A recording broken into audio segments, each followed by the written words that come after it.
जी हाँ, आपके हालात को और बेहतर बनाने के लिए कोशिश मेरी तरफ से तो जारी है, मगर वीडियो को अंत तक देखते रहना, हर एक बात सीख जाओगे।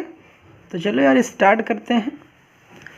जैसे कि हमारे पास क्वेश्चन है, सॉल्व द रिकरेंस रिलेशंस। ये क्वेश्चंस जो आपके सामने दिख रहा है ये काफ़ी इंपॉर्टेंट है। अभी और भी क्वेश्चंस कराने वाले इंपॉर्टेंट क्वेश्चंस की ही डिस्कशन चल रही है, इसमें बताई गई बातों को ध्यान से सुनना। अब यहाँ पर देखो ध्यान रखने वाली बातें कौन सी हैं, ठीक है, कि जैसा कि आपको पता है कि इस क्वेश्चन को सॉल्व करने के लिए और मेन जो पार्ट है वो हमारा है नॉन होमोजीनियस वाला पार्ट, या यूँ हम कह सकते हैं पर्टिकुलर सॉल्यूशंस वाला पार्ट। ठीक है, थोड़ा सा इसको लाइट अप करते हैं। ठीक, अब आप ये तो सॉल्व कर ले जाओगे, गिवन क्वेश्चंस को कॉपी करना है। ठीक है, कॉपी करने के बाद आपको पता है कि for homogeneous solutions left hand side equal to 0 कर दोगे, और उसको 0 करने के बाद आपको पता है कि 0 करने के बाद आपको ऑर्डर निकालनी है। ऑर्डर निकालने के लिए सबसे बड़ी वाले सब्सक्रिप्ट माइनस सबसे छोटी वाले सब्सक्रिप्ट को सब्ट्रैक्ट कर देंगे तो ऑर्डर पता चल जाएगी। ऑर्डर पता करने के बाद यहाँ पर कंडीशंस क्या आती है, इक्वेशंस की फॉर्मेशन कर लेंगे। जैसा कि आपको पता जो सबसे बड़ी वाली सब्सक्रिप्ट होती है उसको एक्स स्क्वायर, फिर उससे कम एक्स, फिर ये सारी बातें तो आप जान चुके हैं। अब बात आती है कि जब इसको क्वेश्चन को सॉल्व करते हैं, कैलकुलेटर से आप सॉल्व करते हैं, तो यहाँ पर एक बात आपको बतानी है। ऑलरेडी मैं कई लेक्चर्स में बता चुका हूँ, अगर आप स्टार्टिंग से देख रहे होंगे तो कैलकुलेटर में जब इसकी आप वैल्यूज़ निकालेंगे, कैलकुलेटर में कैसे निकाली जाती है, क्वाड्रेटिक इक्वेशन को सॉल्व कैसे किया जाता है, लेक्चर 1 को देखना, मैंने वहाँ बता रखा है। यहाँ पर वैल्यूज़ एक ही निकल गई कैलकुलेटर को जब आप सॉल्व करेंगे, तो एक जो आपके कैलकुलेटर में जो एक्स की वैल्यूज़ आएगी केवल -2 आएगी। दूसरी वैल्यू जब आपको पता है कि एक्स की पावर अगर 2 है तो मेरे पास 2 रूट्स निकल कर आएंगे, दूसरी वैल्यू आपको एज इट इज़ फिर से वही कॉपी करनी पड़ती है, क्योंकि ये कैलकुलेटर दोनों रूट्स नहीं लिख कर देगा, एक देगा और दूसरी आपको खुद लिखनी पड़ेगी, क्योंकि वो जब रिपीटेड रूट्स होता है तो वहाँ पर नहीं देता है। अगर रिपीटेड नहीं होता है तो फिर जाके कैलकुलेटर में आपको दोनों रूट्स मिल जाएंगे। आई होप आप समझ गए होंगे, ये बातें मैंने पहले और दूसरे लेक्चर में आई होप मैंने बता दिया है, देख लेना जाके वहाँ पे। अब बातें आती हैं कि आपको पता है कि दोनों ही रूट्स रियल हैं एंड सिमिलर हैं। दोनों ही रूट्स रियल हैं एंड सिमिलर हैं। जब सिमिलर होते हैं तो आपको पता होना चाहिए कि होमोजीनियस सॉल्यूशंस जब लिख रहे हैं तो -2 की पावर n c1 लिखते हैं, -2 की पावर n c2 लिखते हैं। मगर जब दोनों ही सिमिलर होते हैं तो पहले वाले को कोई भी कुछ नहीं देते हैं, दूसरे वाले को एक n एक्स्ट्रा देते हैं। अगर 3 सिमिलर हो जाते तो पहले को इसको कुछ नहीं देते, इसको एक n देते, फिर से n स्क्वायर लिखते, -2 की पावर n c2 लिखते। आई होप समझ गए होंगे, ठीक है। तो ये तो बातें तो ऑलरेडी मैं कई लेक्चर्स में बता चुका हूँ। अब बात आती है जो इम्पोर्टेंट है, वो बात आती है अब दोनों में, जैसा कि दिख रहा है दोनों में ही -2 की पावर n है, इसमें भी -2 की पावर n है। जैसा कि आप देख सकते हैं कि यहाँ भी देखो -2 की पावर n है और यहाँ भी -2 की पावर n, तो -2 की पावर n मैंने कॉमन ले लिया, तो यहाँ पर बन जाएगा c1 + n c2, ये हो जाएगा। इसको हमने इक्वेशन नंबर 2 कंसीडर कर लिया। अब जैसा कि आपको पता है कि फॉर पर्टिकुलर सॉल्यूशंस आपकी जो मेन फोकस होनी चाहिए वो राइट हैंड साइड पे होनी चाहिए, और राइट हैंड साइड आपका एक क्वाड्रेटिक इक्वेशंस है जो कि हम कह सकते हैं 2 डिग्री पॉलिनोमियल है। एक ऐसी पॉलिनोमियल है जिसकी डिग्री 2 है, दैट मीन्स पावर हमारी जो है मैक्सिमम वो 2 है। आई होप समझ रहे होंगे, n की मैक्सिमम पावर 2 है। जब भी आपके पास पता होता है कि 2 डिग्री पॉलिनोमियल होता है, तो मैंने प्रीवियस लेक्चर में बताया कि आपकी जो एजम्पशन होती है, आप लेट क्या करते हो, आप लेट करते हो कि पर्टिकुलर सॉल्यूशंस के लिए an = an² प्लस का bn प्लस का c, इसे इक्वेशन नंबर 3 कंसिडर किया।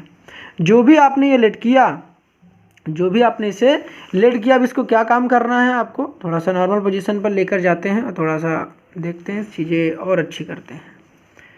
तो जस्ट वेट अ मिनट, आपको और चीज़ें सही कर देते हैं थोड़ी सी। आई थिंक क्वालिटी अगर सही नहीं आ रही तो अब देखते हैं, ठीक, थोड़ा सा जूम आउट कर देते हैं। आई थिंक अब ठीक है। अब देखो यहाँ पर बातें हो गई हमारे पास, ये 2 डिग्री पॉलिनोमियल है, आपको पता चल गया। क्वाड्रेटिक पॉलिनोमियल के लिए दोनों बात एक ही है, 2 डिग्री पॉलिनोमियल या क्वाड्रेटिक पॉलिनोमियल।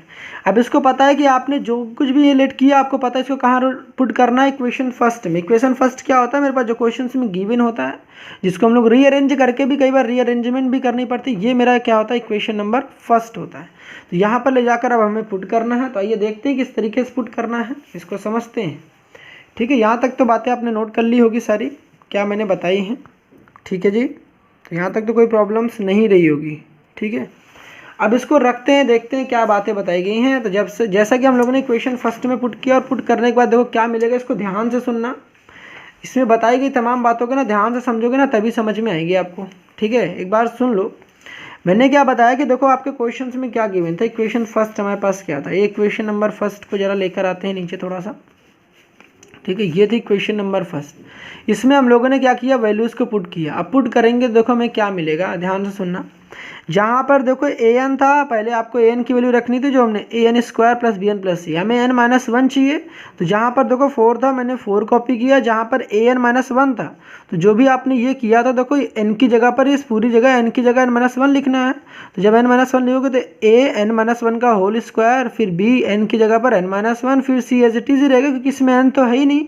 जब n है ही नहीं तो रखेंगे क्योंकि पूरा एज इट इज़ कॉपी कर लिया। समझ में आ गया होगा, ठीक है। फिर हमें 4 चाहिए, देखो यहाँ पर 4 लिखा है, प्लस लगाया, 4 लगाया। an माइनस 2 चाहिए, तो यहाँ पर n माइनस 2 का होल स्क्वायर करेंगे, फिर b लिखेंगे, n माइनस 2 करेंगे, फिर c लिख देंगे। राइट हैंड साइड जो था हमने एज इट इज़ कॉपी करते। ये इक्वेशन फर्स्ट में हम लोगों ने an is equal to an square plus का bn प्लस c पुट कर दिया है।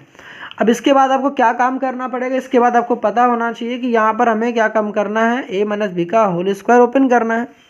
अब a माइनस बी का होल स्क्वायर क्या होता है और a प्लस बी का होल स्क्वायर क्या होता है, ये सारी डिस्कशन तो मैंने कर रखी है। फिर भी अगर आपको नहीं पता है तो मैं आपको बता दूं कि आपके पास ये दोनों फॉर्मूले आपको पता होना चाहिए। a प्लस बी का होल स्क्वायर क्या होता है, a स्क्वायर प्लस का b स्क्वायर प्लस का 2ab। कई बार ऐसे भी हो सकता है, आपको ऐसा भी लिखना पड़ जाए, a स्क्वायर प्लस 2ab को पहले भी लिख सकते हो 2ab प्लस का बी स्क्वायर, ठीक है जी। इसको ऐसे लिया गया, आगे पीछे आप लिख सकते हैं, ठीक है। हमने कि a माइनस का b का होल स्क्वायर करना हो तो क्या करेंगे, a square plus B square. इन दोनों में यहाँ तक दिख रहा होगा आपको सेम है, यहाँ पर माइनस 2ab आता है, ठीक है। समझ में आ गई होंगी बातें। कई बार अगर रिक्वायरमेंट पड़ती तो आप इसको ऐसे भी लिख सकते हैं, a स्क्वायर माइनस का 2ab प्लस का बी स्क्वायर। ऐसे भी लिखा जा सकता है और ऐसे भी लिखा जा सकता है, दोनों ही तरीके सही हैं। जैसे आपकी रिक्वायरमेंट है वैसे ही लिखो, ठीक है। यहाँ तक तो समझ में आ गई होंगी। अब क्या काम करने वाले हैं, यहाँ पर हम लोग लगाएंगे a माइनस बी का होल स्क्वायर और यहाँ भी लगा देंगे a माइनस बी का होल स्क्वायर। जब लगाएंगे देखो मुझे कुछ ऐसा मिल जाएगा, आपको दिख रही होंगी। मैंने क्या बताया, देखो यहाँ पर जब ऐसा करोगे तो देखो मुझे क्या मिल जाएगा कि an square plus bn plus c हो गया। यहाँ पर देखो a एज इट इज रहा, मैंने ब्रैकेट लगाया, n माइनस 2 का होल स्क्वायर खोला, a स्क्वायर फिर b स्क्वायर माइनस का 2b माइनस का 2n हो गया। b के मल्टीप्लिकेशन करा दिया अंदर, तो अंदर मल्टीप्लिकेशन कराएंगे तो bn माइनस का b हो जाएगा। इस b का मल्टीप्लाई कराएंगे तो bn माइनस का b प्लस का c हो गया। अब उसके बाद देखो क्या करना है, यहाँ भी n माइनस 2 का होल स्क्वायर खोला, तो उसके बाद देखो a को यहीं रहने दिया, a स्क्वायर फिर b स्क्वायर। यहाँ पर आप गलती कर सकते हैं। क्यों गलती कर सकते हैं, मैं आपको बता दूं कि यहाँ पर जब a स्क्वायर कर रहे होंगे, b का स्क्वायर में 2 का स्क्वायर 4 होता है, ठीक है। फिर माइनस का 2ab करते हैं, तो माइनस का 2ab जब करते हैं तो कई लोग क्या करते हैं कि माइनस का 2n लिख देंगे। नहीं जी, यहाँ पर ऑलरेडी 2 है। देखो यहाँ पर a जो मेरा है, a मेरा जो है यहाँ पर n है और b जो है मेरा वो 2 है। अब करना है क्या, जब आप फॉर्मूला लगाते हैं तो a स्क्वायर करते हैं, फिर b स्क्वायर करते हैं, माइनस का 2ab करते हैं। तो 2 एक फॉर्मूले का है, a यहाँ पर मेरा n है, b मेरा यहाँ पर 2 है। जब इसका मल्टीप्लिकेशन करेंगे तो तब जाकर ये क्या हो जाता है, 4n हो जाता है। आई होप आप समझ गए होंगे यहाँ पर मैं कहना क्या चाह रहा हूँ, ठीक है। तो n स्क्वायर प्लस का 4 माइनस का 4n हो जाएगा। तो यहाँ पर जब आप करना तो थोड़ा सा ध्यान से करना। फिर यहाँ पर b का मल्टीप्लिकेशन कराएंगे तो यहाँ पर bn माइनस का 2b प्लस का c, this is equal to n square. अब इसके बाद नेक्स्ट स्टेप है कि हम लोग क्या काम करेंगे, जो भी हमारे पास ये a था, इस a की मल्टीप्लिकेशन करा देंगे, यहाँ पे भी यहाँ पे भी। तो an स्क्वायर हो जाएगा प्लस का a हो जाएगा माइनस का 2an हो जाएगा। इस a की मल्टीप्लिकेशन करा रहे हैं, फिर पूरा bn माइनस का b प्लस का c एज इट इज ही रहने वाला है।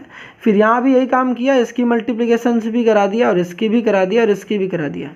जब कराएंगे देखो an स्क्वायर प्लस का 4a माइनस का 4an, bn माइनस का 2b प्लस का c, this is equal to n square. अब बात क्या आती है, आपको सामने दिख रहा होगा इसके 4 है तो 4 की मल्टीप्लिकेशन हर एक टर्म के साथ करा देंगे। जब आप कराओगे तो देखो ऐसा कुछ मिलेगा। देखो ये वाला तो इसके साथ कुछ तो करना ही था, तो एन स्क्वायर प्लस का 1bn प्लस का सी एज इट इज ही रहने दिया।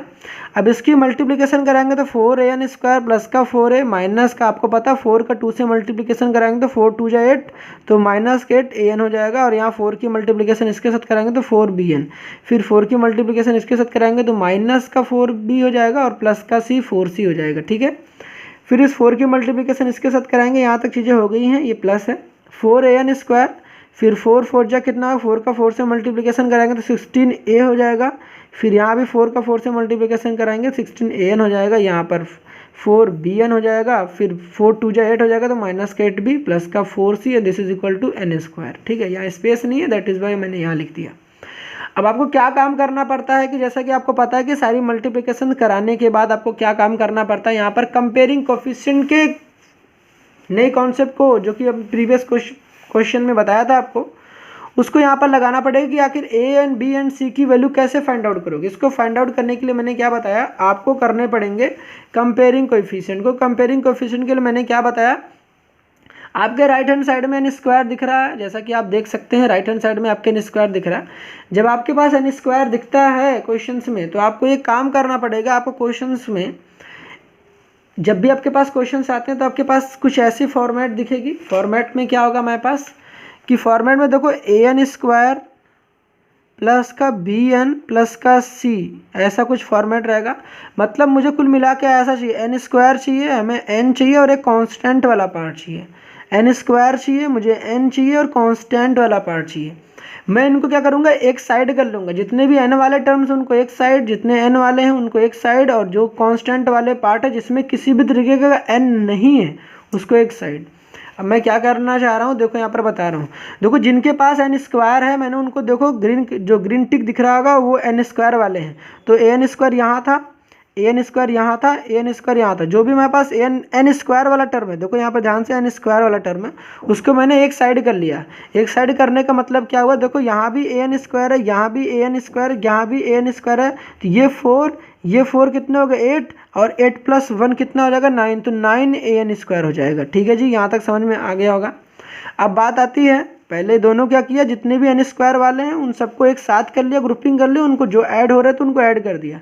अब बात आती है बी एन की, जिनमें देखो एन है, देखो यहाँ भी एन है मेरे पास दिख रहा है, जैसा यहाँ भी एन है, जो भी आपको दिख रहा होगा, देखो यहाँ पर एस्ट्रिक सिंबल लग से देखो मैंने डिनोट कर रखा है, यहाँ भी एन है मेरे पास दिख रहा है, यहाँ भी एन है, और आपको दिख रहा होगा यहाँ भी एन और यहाँ भी एन। जो एन वाली चीज़ें उनको एक साइड किया और जो ऐड हो पा रहे थे उनको ऐड कर लिया। देखो यहाँ एक बी एन है और दूसरा यहाँ पर 4bn है, तो 4bn + 1bn 5bn, और ये वाला क्या हो जाएगा, एक bn देखो यहाँ पर है, 5bn वहाँ हो गया था, और ये 4bn कितना हो जाएगा 9bn हो जाएगा। देख सकते हो यार, इसको ऐड कर लेना आप। ठीक है, तो यहाँ पर देखो नेक्स्ट स्टेप में अगर आप ग्रुपिंग करोगे पहले तो क्या हो जाएगा, मान लीजिए आप करते हैं कि 4bn जितने वाली चीज़ें एक नेक्स्ट स्टेप में, तो काफ़ी लेंदी प्रोसेस हो जाएगी, ऑलरेडी क्वेश्चन इतना लेंदी है तो आप कंफ्यूज हो जाओगे। तो एक काम करना, ऐसे सिंबल्स लगा लेना, थोड़ा सा आपको लगता है कि आप कैसे समझ पाओगे, उसके बाद यहीं मेंटली ऐड कर लेना। जब ऐड करेंगे तो 9bn हो जाएगा। फिर an को भी ऐसे ग्रुपिंग कर लेंगे जैसा कि मैंने बता रखा है an वाले को। अब देखो यहाँ पर an, ये तो n वाला था, ये bn था। अब an को देखोगे तो जितने भी देखो एस्ट्रिक वाले उसी में an भी लगा रखा है, क्योंकि n वाले टर्म्स को एक साथ करना है। तो यहाँ पर जब सॉल्व करोगे देखो ये 16an है, माइनस का 16an है, और यहाँ देखो माइनस का 16an यहाँ पर है, यहाँ पर प्लस माइनस का 8an है। तो माइनस का 16 और माइनस का 8 कितना होता है, माइनस का 24an होता है। इन दोनों के देखो तो ये माइनस 24an लिख रखा। बाकी जिनके पास n नहीं है, जिनके पास भी देखो n नहीं, उनको मैंने देखो एज इट इज कॉपी किया। देखो पहले c लिखा है, फिर c के बाद फिर 4a, पहले देखो c फिर 4a, फिर उसके बाद कितना हो गया माइनस का 4b, फिर देखो 4c हो गया, फिर देखो यहाँ पर 16a, फिर माइनस का देखो 8b आ गया, फिर 4c आ गया। जिनके पास n नहीं है, n का मल्टीप्लिकेशन नहीं, वो सारे मेरे कांस्टेंट हैं, तो मैंने इन सबको लिख लिया। अब लिखने के बाद आपको एक चीज़ पता है कि इसमें भी n है, इसमें भी n है, तो n कॉमन ले लिया। n क्या ले लिया, कॉमन ले लिया। अब कॉमन लेने के बाद आपको क्या पता होना चाहिए कि जो चीज़ें लाइक टर्म ऐड हो सकती हैं, मतलब लाइक टर्म कहने का क्या मतलब है कि जो भी देखो c वाले चीज़ें उनको ऐड कर लो, ये भी c है, ये भी c है, ये भी c है, तो 4c + 4c कितना हो जाएगा 8c, यहाँ भी 4, ये भी 4, तो 4c + 4c 8c, 8c + 1c कितना हो जाएगा 9c हो जाएगा। देखो 9c लिख लिया यहाँ पर। अब पहले ए लिख लेना, फिर बी लिख लेना, फिर सी लिख लेना, बस अरेंज कर रखा है। तो पहले देखो ए को जब ऐड करोगे तो मेरे पास क्या मिल जाएगा, देखो 4a यहाँ पर है और 4a यहाँ पर 16a प्लस 4a कितना हो जाएगा बताओ मेरे पास 16a, और यहाँ पर 4a यहाँ पर 16a है, यहाँ पर 4a, 16 प्लस 4 कितना हो जाएगा 20, या ऐसे कह दो 16 प्लस 4a कितना 20, तो 20a यहाँ पर आ गया। अब बी की बात करते हैं तो बी में देखो यहाँ पर कितना माइनस का 8b है और माइनस का कितना है 4b है, तो माइनस और ये भी माइनस, माइनस माइनस प्लस हो जाएगा, साइन माइनस का आएगा तो 8b प्लस 4b कितना हो जाएगा 8 प्लस 4 कितना हो जाएगा 12, तो साइन माइनस का आएगा माइनस का 12b प्लस 9c। सारी बातें समझ में आ गई होगी। अब इम्पॉर्टेंट पॉइंट यहाँ पर है, ये तो ऐड कर लोगे यार, मुझे पता है इतना चीज़ें तो आती होंगी आपको। अब बात आती है देखो यहाँ पर एन स्क्वायर था, मैंने कहा कि जब आप कंपेयर करना जा रहे हो, आपके पास क्वाड्रेटिक इक्वेशंस आती हैं तो आपके पास ये 3 टर्म राइट हैंड साइड भी चाहिए होगा। जब आप कंपेयर करने जा रहे होगे लेफ्ट हैंड साइड को राइट हैंड साइड से कंपेयर करने जा रहे हो, तो जब भी आपके पास देखो लेफ्ट हैंड साइड आपके पास दिख रहा है एन स्क्वायर है, एन है, और यहाँ पर किसी भी तरीके के एन नहीं है, जिसके पास एन नहीं है पूरा कांस्टेंट वाला पार्ट है, तो आपके राइट हैंड साइड भी एन होना चाहिए। नहीं है तो क्या काम करोगे, देखो आपके पास राइट हैंड साइड केवल एन स्क्वायर था, तो और चीज़ें एन क्यों नहीं था, सी क्यों नहीं था, तो ऐसा हुआ होगा कि देखो एन स्क्वायर था, एन स्क्वायर के साथ देखो हमें एन चाहिए था, तो एन को मैंने 0 इंटू एन लिख लिया और कांस्टेंट को मैंने 0 कह लिया, क्योंकि एन को 0 से मल्टीप्लाई हो गया होगा तभी तो यहाँ पर 0 रहा होगा, इसलिए तो आया ही नहीं वो चीज़ें, तो यहाँ एन इंटू 0 हो गया, यहाँ पर 0 हो गया, मैंने कांस्टेंट कंसिडर कर लिया।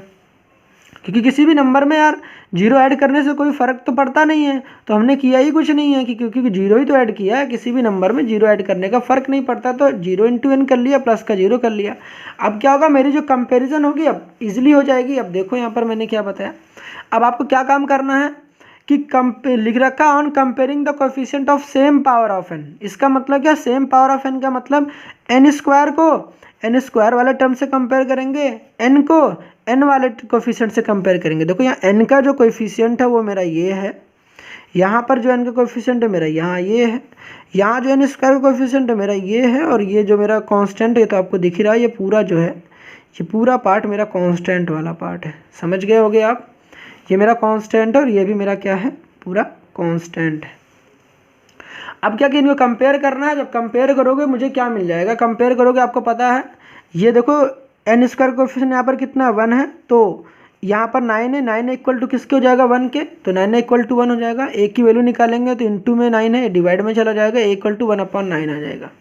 सिमिलरली हमने काम किया, ये कैसे निकाले, ये फ्रॉम एन स्क्वायर से आ गया, ये फ्रॉम एन स्क्वायर से निकल कर आई हैं चीज़ें ये वाली।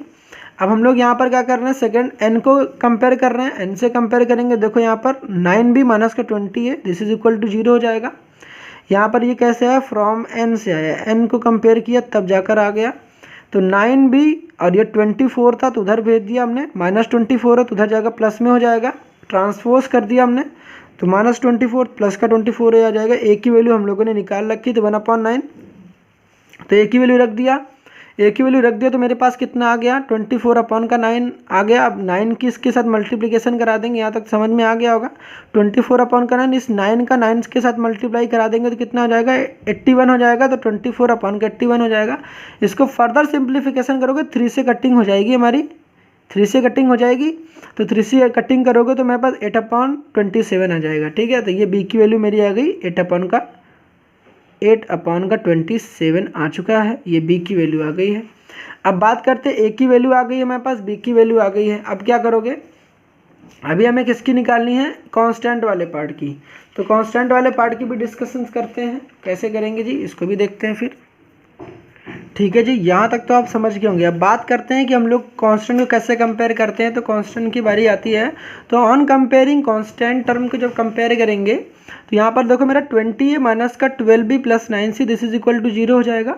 यहाँ से देख लो जरा, 20 है माइनस का 12b plus 9c equal to 0। यहाँ पर ए बी की वैल्यू में हमने निकाल रखी है, तो ए की वैल्यू 1/9 थी, तो 20 को इंटू 1/9 करेंगे 20/9 हो जाएगा। बी की वैल्यू देखो मेरे पास आ गई थी 8/27, 8/27 आ गया था, तो फिर चलो कोई दिक्कत नहीं, मैं 24/81 रख लिया है, तो कोई बात नहीं, यहीं पर कर लेते, 24/81 कर लिया। ठीक है, तो आप यहाँ 8/27 भी रख सकते थे, मैंने लिख दिया तो कोई बात नहीं यार, 24/81 इसको ऐसे भी लिख सकते हो प्लस 9 से, दिस इज इक्वल टू 0।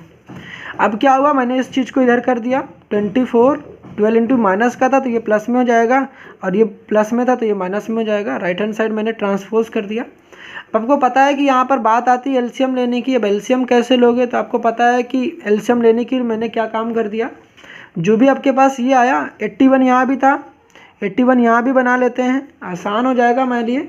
ठीक है जी, तो यहाँ भी मैंने 9 से मल्टीप्लिकेशन कर लिया और यहाँ भी 9 से मल्टीप्लिकेशन कर लिया, क्योंकि 9 9 जा कितना होता है 81। ये तो समझ में आ रहा होगा कि सेम नंबर से ऊपर नीचे मल्टीप्लाई और डिवाइड करने से किसी तरीके का फ़र्क नहीं पड़ता है। जब ऐसा करोगे लोगे तो मेरे पास नीचे भी कितना आ जाएगा 81 आ जाएगा। ठीक है, और ऊपर कितना आ जाएगा, आप देखो इसको सॉल्व कर लो यार कैलकुलेटर की हेल्प से। तो क्या कर लोगे, ठीक है, आप इसको 27 भी रख लेते तो ज़्यादा कैलकुलेशन चीज़ी, थोड़ी सी सिंप्लीफिकेशन शायद ज़्यादा हो जाती, कोई दिक्कत नहीं, ऐसे भी कर लोगे आप, आंसर यहाँ भी छोड़ दोगे तब भी कोई दिक्कत वाली बात नहीं है। देखो मेरे पास ऑन कर लो कैलकुलेटर को, 24 इंटू का 12 कर लेना, 24 इंटू का 12 करोगे तो देखो मेरे पास कितना आ जाएगा 288 आ जाएगा। तो यहाँ पर देखो 288 माइनस का, ये माइनस का है तो यहाँ पर कितना आ जाएगा 180 आ जाएगा। ठीक है जी, यहाँ तक तो समझ गए। 288 माइनस का करोगे कितना, माइनस का 180 कर देना है, तो 180 कर दोगे तो मेरे पास कितना आ जाएगा 108 आ जाएगा। मेरे पास कितना आ जाएगा 108, तो 108 आ गया, 108 डिवाइडेड बाई कितना आ जाएगा 81। अब बात आती है क्या ये जो है 9C आ गया, ये 3 से कटिंग होगा क्या, बिल्कुल कटिंग हो जाएगा। 3 से कटिंग करने के लिए तो क्या करना पड़ता है, जो भी मेरे पास ये डिजिट्स लिखे होते हैं ना आपस में ऐड कर लिया करो। देखो 8 मतलब इन सबको तीनों को ऐड करोगे तो 1 + 0 + 8, 8 + 1 कितना हो जाएगा 9। क्या 9 3 से कटिंग होता है, हाँ, अगर 9 3 से कटिंग होगा तो इसका मतलब होगा ये 108 भी 3 से कटिंग हो जाएगा। 8 + 1 कितना होता है 9, 9 क्या 3 से कटिंग होती है, हाँ बिल्कुल कटिंग होती है, तो 81 भी 3 से कटिंग हो जाएगी। तो 108 को जब देखो हम लोग 3 से डिवाइड करेंगे, 108 को किससे डिवाइड करेंगे, चलो इसको उड़ा देते हैं, 108 डिवाइडेड बाई कितना कर देंगे 3, तो मेरे पास कितना आ जाएगा 36। तो 36 ऊपर आ जाएगा, 3 से डिवाइड कर दिया ऊपर नीचे, तो 36 ऊपर आ जाएगा और यहाँ नीचे कर देंगे, फिर उसके बाद कितना कर देंगे 81 है, 81 डिवाइडेड बाई कितना कर देंगे 3, तो मेरे पास कितना आ जाएगा 27, कितना आ जाएगा 27, तो नीचे आ जाएगा 27। ठीक है जी, उसके बाद यहाँ पर 9C आ गया है। अब C की वैल्यू निकालना है, आपको पता है C निकालने के लिए आप क्या काम करोगे, C ये इंटू में इसके साथ मल्टीप्लाइड में यहाँ पर आ जाएगा 36 इंटू का 27 मतलब डिवाइडेड बाई 27 इंटू का 9 आ जाएगा। तो ये भी जो भी मेरे पास आ गया। ठीक है, अब क्या काम करना है 27 इंटू का क्या कर देना है 9 कर देना है, तो 27 इंटू 9 करेंगे तो कितना आ जाएगा मेरे पास 243 आ जाएगा। तो आगे जो C की वैल्यू मेरे पास आई वो आ गई 36/243। ठीक है जी, यहाँ तक इस तरह के प्रॉब्लम्स नहीं हुए होंगे। क्या ये अभी भी 3 से कटिंग हो रही है, अगर इसको अभी भी कटिंग करना चाहते हो तो कटिंग कर सकते हो सकता है क्या कटिंग। देखो 6 + 3 कितना होता है 9 होता है, और यहाँ पर कितना होगा, आंसर यहाँ भी छोड़ना चाहते हो तो यार छोड़ दो, कोई दिक्कत वाली बात नहीं है। 4 + 3 कितना होता है 7 + 3 कितना रहेगा 7 दोनों, तो फिर से 3 से कटिंग हो जाएगी। तो एक काम करते हैं और भी सिंप्लीफिकेशन कर लेते हैं, तो 36 डिवाइडेड बाई का 3 कर लेंगे तो यहाँ पर कितना आ जाएगा हमारे पास 12, तो ऊपर आ जाएगा 12। कटिंग करना चाहते हो तो कटिंग कर लो, नहीं तो ऐसे ही छोड़ सकते हो आप। फिर 243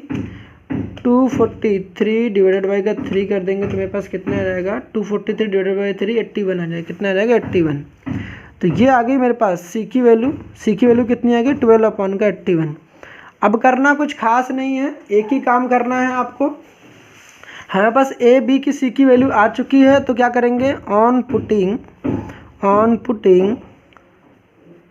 A B and C in equation number 3। Equation 3 हमारे पास देखो जी क्या था, हमारे पास इक्वेशन नंबर जो 3 था हमारे पास वो क्या था, देखो मैं अभी आपको दिखाता हूँ, जस्ट वेट अ मिनट। ठीक है, देखो मेरे पास इक्वेशन नंबर जो 3 था वो देखो ऐसा था। ठीक है, तो यहाँ पर देखो इक्वेशन नंबर 3 मेरे पास आ चुका है। इक्वेशन नंबर 3 में जब इसको हम लोग पुट करेंगे देखो मेरे पास कुछ ऐसा आ जाएगा, AN पर्टिकुलर सोल्यूशंस के लिए निकाल रहे हैं हम लोग। तो पर्टिकुलर के लिए जो आ जाएगा A की वैल्यू मेरे पास कितनी आ गई है, मेरे पास A की वैल्यू मेरे पास आ गई थी, जस्ट वेट अ मिनट, हमारे पास कहाँ गई A की वैल्यूज आई थी एक की वैल्यू आई थी मेरे पास 1/9 आ गया था। कितना आ गया था एक की वैल्यू, जैसा कि आप देख सकते हो यहाँ पर सामने दिखा देता हूँ। एक की वैल्यू मेरे पास कितनी आ गई थी 1/9 आ गया था। कितना आ गया था एक की वैल्यू 1/9। तो यहाँ पर देखो एक की वैल्यू 1/9 रख दो, तो यहाँ पर आ जाएगा 1/9, तो n स्क्वायर अपॉन का 9 हो जाएगा। ठीक है, क्योंकि एक ही जगह पर हम लोग 1/9 पुट करेंगे तो n स्क्वायर अपॉन का 9। फिर b की वैल्यू कितनी आई थी 8/27, तो कितना आ जाएगा 8n/27 हो जाएगा। फिर c की वैल्यू कितनी आ गई 12/81 आ गया, तो यहाँ पर 12/81 आ गया। तो ये थी हमारे पास पर्टिकुलर सोल्यूशन, ये हम लोगों ने यहाँ पर रख दिया है। a की वैल्यू 1/9 थी और b की वैल्यू हमारे पास 8/27 था और c की वैल्यू 12/81 था। तो यहाँ तक किसी तरीके की प्रॉब्लम्स नहीं रही होंगी। अब करना कुछ खास है नहीं यार आपको, अब एक ही काम करना है। फॉर कंप्लीट सॉल्यूशंस आप क्या जानते हो, फॉर कंप्लीट सॉल्यूशंस के लिए आपको एक काम करना है। फॉर कंप्लीट सॉल्यूशंस आपको पता है क्या होता है।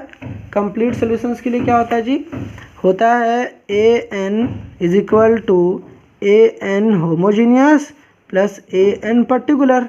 तो होमोजीनियस वाला पार्ट तो हम लोगों ने निकाल लिया था। होमोजीनियस वाला पार्ट हमारे पास क्या था, होमोजीनियस वाला पार्ट देखो हमारे पास ये था, होमोजीनियस वाला पार्ट ये था, तो इसको लिख लो। देखो ये था जो इक्वेशन नंबर 2। तो होमोजीनियस वाला C1 प्लस का NC2, देखो यहाँ पर लिख देता हूँ C1 प्लस NC2, फिर -2 की पावर n, फिर प्लस पर्टिकुलर सोल्यूशंस क्या निकल कर आ गया, ये आ गया n स्क्वायर अपॉन का 9 प्लस का 8n/27 प्लस का 12/81। तो ये था फाइनल हमारा आंसर। आई होप समझ में आ गया होगा। तो फिर बढ़ते हैं नेक्स्ट क्वेश्चन की तरफ। ठीक है, आई होप समझ में आ गया होगा। एक बार दिखा देता हूँ पूरा सोल्यूशंस क्या था। ठीक है, नोट करना चाहते हो तो नोट कर लो अच्छे से। पहला पार्ट देखो मेरे पास ये था। ठीक है, सेकंड पार्ट हमारे पास देखो क्या था, इसको हम लोगों ने सॉल्व किया था। सेकंड पार्ट हमारे पास ये था। ठीक है, यहाँ तक किस तरह की प्रॉब्लम्स नहीं रही होगी।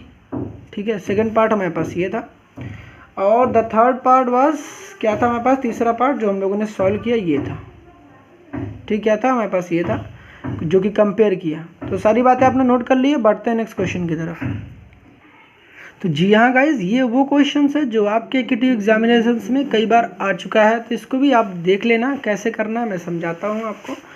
सॉल्व द रिकरेंस रिलेशन करनी है। आपने कैसे आइडेंटिफाई करा, राइट हैंड साइड देखो n+1 का होल स्क्वायर लिखा गया है। तो आपको कैसे पता चलेगा कि यार ये क्वाड्रेटिक वाला पार्ट है कि नहीं। तो आपको पता होगा कि a+b का होल स्क्वायर ओपन करोगे तो आपको दिख रहा होगा right hand side n square बनेगा। a+b का होल स्क्वायर को देखो n स्क्वायर बनेगा, n स्क्वायर बन रहा है। तो हमने समझ लिया कि यार जो क्वेश्चन है वो पॉलिनोमियल का टाइप का ही है जो कि हमारा क्वाड्रेटिक है। अब इसको सॉल्व करने के लिए हमने क्या काम किया कि जो भी मेरे पास पार्ट था सबसे पहले आपने कॉपी कर लिया। होमोजीनियस वाला पार्ट तो आई होप आप सॉल्व कर लेंगे। यहाँ इंपॉर्टेंट बात ये है कि यहाँ पर देखो an+2 है और यहाँ पर an है।